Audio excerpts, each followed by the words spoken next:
The victim in this case showed great courage, and I can't understate just how we've come to regard her as a woman of courage to come forward in a very, very difficult time.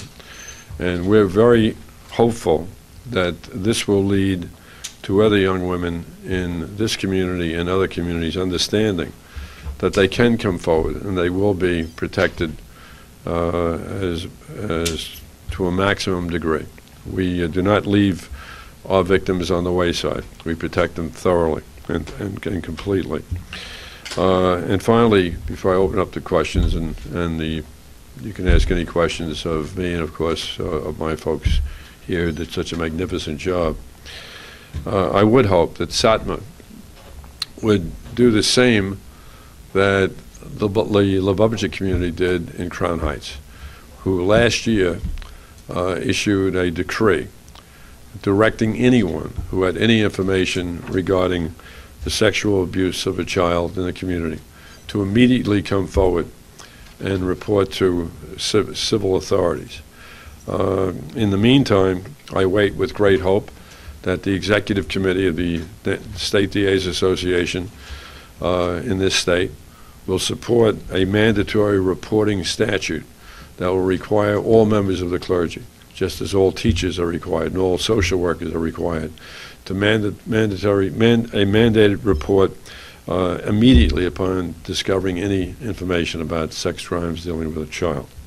What the leaders of this community have got to understand, just as the Lubavitcher community understood, that we will never get to the bottom of this and never be able to say with any certitude whether or not it is pervasive until there is total cooperation without any prior contact, without any prior screening, total cooperation with the civil authorities. The Catholic Church in this diocese executed a memorandum of understanding with me 12 years ago, and that was Bishop Daly, and Bishop Damasio has affirmed that document. That has taken away any questions about what the obligation of the Catholic Church is with this office and what my obligation is for them.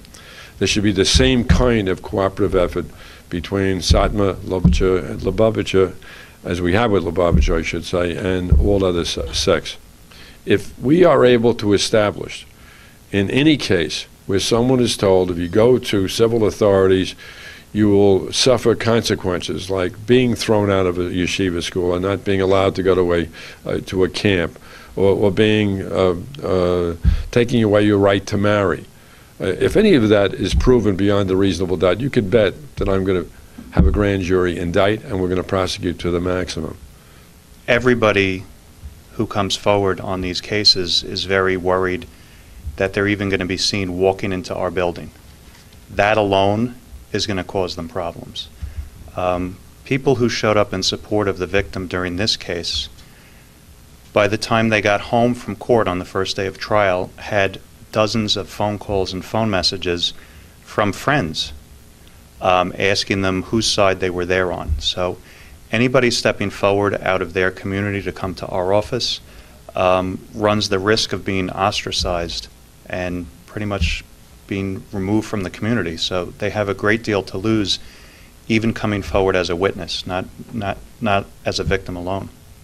I think she just finally gathered the strength, and I think she said it best in her own words, is that she didn't want to be responsible for this to happen to anybody else, and she felt the need to come forward, and she was just an incredibly strong, incredibly brave person. The important thing is that people have got to understand the veil of secrecy has been lifted.